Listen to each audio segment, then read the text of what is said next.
Greetings, universe. Courage and snow are similar in concept. So I was playing earlier. I'm playing as a different character now because earlier when I played, I beat a boss and I discovered that my recording wasn't recording.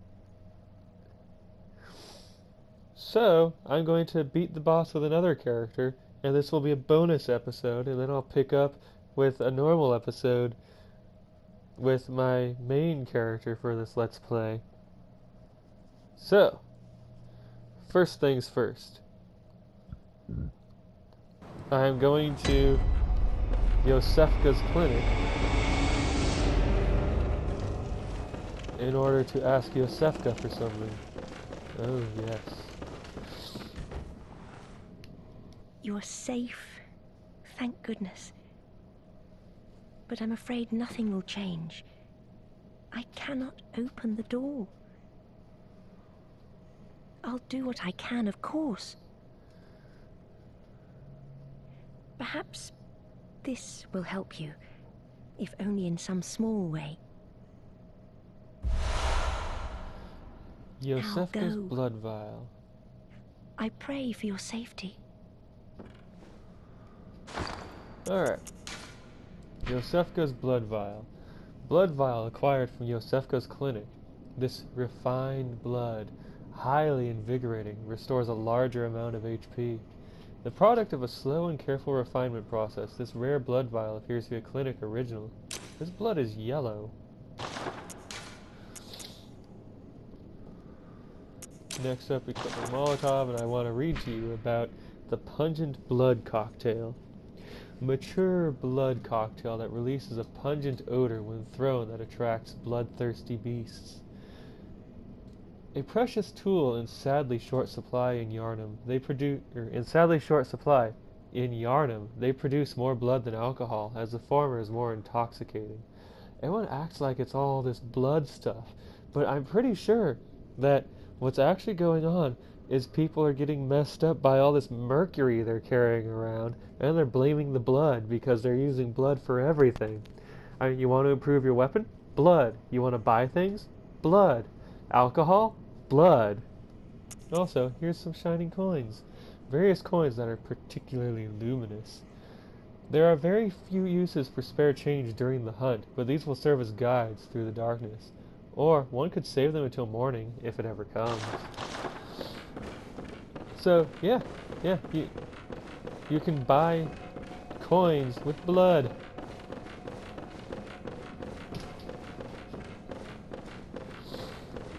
Anyway, now to go visit the boss. Where was I? Yes, this way. Off to Central Yard. Ow. That hurt you, dude. Alright. And now I will climb.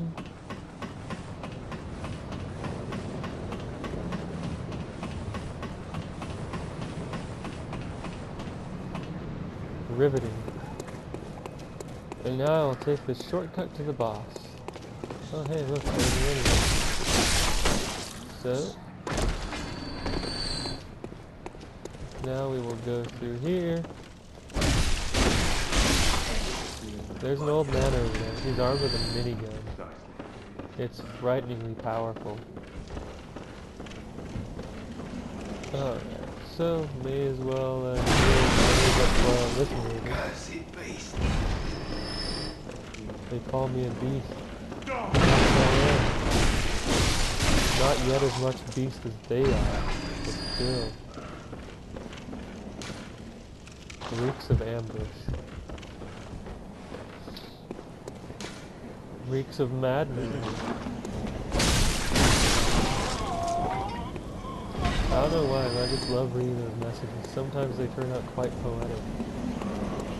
Like, beware of beast, but fear man. Alright, brick throw.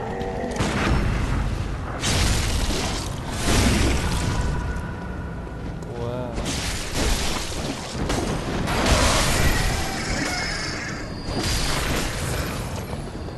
Alright, so let's take this blood vial, and now, oh, there's a bird. And now I shall go visit the first boss. This boss is totally optional, by the way, and I'm not good at fighting the boss the way I'm hypothetically supposed to. Anyway, there was just a little particle effect there, indicating that I have earned insight, which I think represents an understanding of the truth of the Eldritch Truth, I believe they call it throughout the game. But yeah, an understanding of what is really good. Anyway, you get insight in a couple of different ways.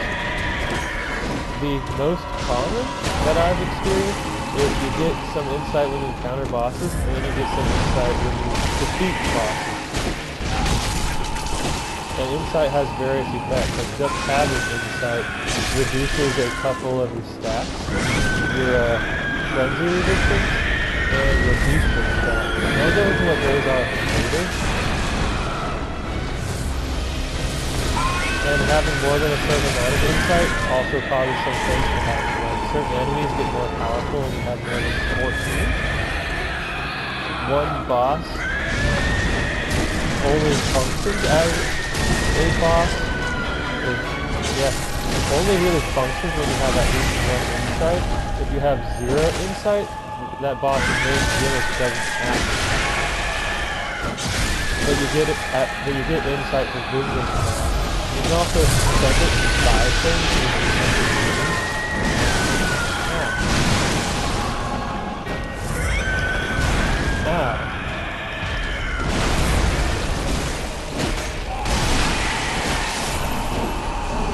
All in all, I'd say this went better than without it. Praise Slot. I have acquired a Sword Hunter badge. I've gotten another 3 insight. Alright, so here we go. Quicksilver bullets. There's these mercury bullets just laying out in the street. I'm pretty sure that most of what's going on here is related to the fact that there's mercury everywhere.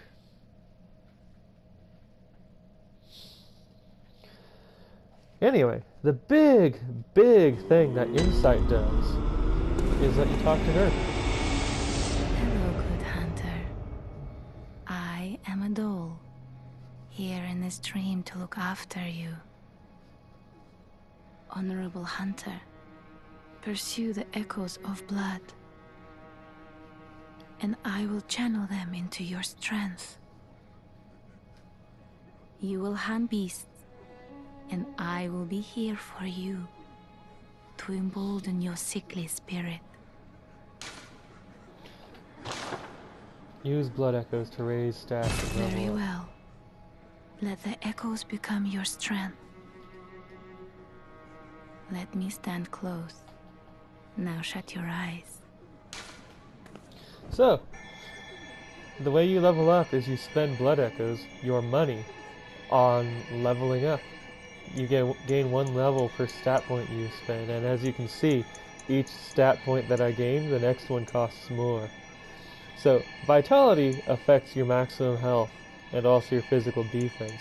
The more points you put into Vitality, the higher your health, and the harder you are to kill. Endurance affects your stamina, that little green gauge, and so it affects how long you can run for and how many times you can swing your weapon. It also raises your physical defense, slow poison resistance, and rapid poison resistance, making you slightly harder to kill. Strength affects weapon damage. Not every weapon responds to strength, and weapons that do respond to strength respond differently. Like, some weapons will give you a bigger bonus per point than others, and skill also affects weapon damage. As you can see, the right-hand weapon attack 1 here, if I put 1 point in strength, my right-hand weapon attack goes up by 1 point, but not with skill. This improves as I improve my weapon, but it's not a linear thing. Like at 25 points, the amount of increase you get goes down. Blood Tinge affects your gun damage. And the Arcane stat affects Fire Bolt Arcane damage that you inflict, and also allows you to use certain tools that are, well, they're basically spells. And also, it increasing the Arcane stat increases the rate at which I find items from enemies. So I'm just going to put a bunch of points of vitality to make myself harder to kill. Once I get this to 25 or so, I'll start thinking about putting points into other stats. Farewell, With good my main hunter. character, I now have 17 May you vitality. find your worth in the waking world. Up next, getting insight gets me a couple of gifts from the messengers. Consume insight and ring the beckoning bell to enlist the cooperation of hunters from other worlds. Silencing blank ends such form of cooperation. So here I get the beckoning bell and the silencing blank. I'll look at those in a minute. First I want to get this other gift. Consume insight and ring the old hunter bell to enlist the cooperation of old hunters. I'll show you how this works later on. But for now, let's have a look. So, beckoning bell. Great old bell discovered in the underground labyrinth. Its ring resonates across worlds, and the first hunter used it as a special signal to call hunters from other worlds to cross the gap and cooperate. A human must use insight to ring this uncanny bell, but the benefits of cross-world cooperation are many. So this calls another player into my world, and we get to team up. It only works in areas where I have not defeated the boss yet, and so the big benefit to other players is defeating bosses to earn more blood echoes and insight. The silencing blank. Hunters are linked by the resonance of bells with special encoded timbers. This inaudible burst disrupts such resonance. Fire to end cooperation and prevent further cooperation. Firing this does not disrupt the resonance of a sinister bell. So a sinister bell allows someone to invade your world, but they can only ring the sinister bell, or they can only invade you when there is a bell-ringing woman ringing a bell. In some places, there just is such a woman, so you can be invaded until you find her and destroy her. In other places, she appears when you ring a bell to call for aid. Up next, the Sword Hunter badge. One of the badges crafted by the Healing Church. The silver sword is a symbol of a church hunter. Ludwig was the first of many Healing Church hunters to come, many of whom were clerics. As it was, clerics transformed into the most hideous beasts. So finding badges increases the number of things that you can buy at the Bath Messenger. This gets me a few consumable items and also a weapon. The Old Hunter Bell. One of the resonating bells that cross the gaps of worlds. This bell is cracked and stained with the blood of beasts. A human must expend insight to ring this uncanny bell. The old hunters, who have long passed from the dream but cannot forget the feeling of the hunt, rely upon messengers to relay their thoughts. Ring the bell at their side, and they are certain to give a listen, for the night of the hunt is long and unchanging. So I'll show you this one later, but basically you find certain spots to summon NPCs at. Alright, the Bath Messenger. So, I can't quite remember everything that was here before, but I'm pretty sure, the Bold Hunter's Mark and the Hand Lantern were not available before. Neither was the Hunter Chief emblem, which you use to skip a segment of the game, I suppose. A cloth emblem that belonged to the captain of the church hunters long ago. Opens the main gate that leads to the round plaza of the Grand Cathedral. The main gate is shut tight on nights of the hunt, and could only be opened from the other side with this emblem. In other words, the captain's return and this emblem determined the end of the hunt. So you buy this, you can skip a little side area, and continue on with the main game, I suppose. Anyway, this is the weapon that became available with that particular badge. Kirkhammer, a trick weapon typically used by Healing Church hunters. On the one side, an easily handled silver sword. On the other, a giant obtuse stone weapon characterized by a blunt strike and extreme force of impact. The Church takes a heavy-handed, merciless stance toward the plague of beasts, an irony not lost upon wielders of this most symbolic weapon. I'm not going to get that weapon. I don't like it. It's too heavy and short for me. My favorite weapon is a two-handed weapon, but it's a bit longer than that. buy with insight, make trades with messengers using insight. So here I can spend insight to buy things. Like the small resonant bell, which I will buy. I'll also buy the sinister resonant bell just so I have it. I don't intend to use it. So if I ring the small resonant bell, and another player rings the sinister, or rings the beckoning bell. If I ring the small resonant bell, and another player rings the beckoning bell in the same area, I will be called to their world. It's more likely if we ring it while we're standing near each other.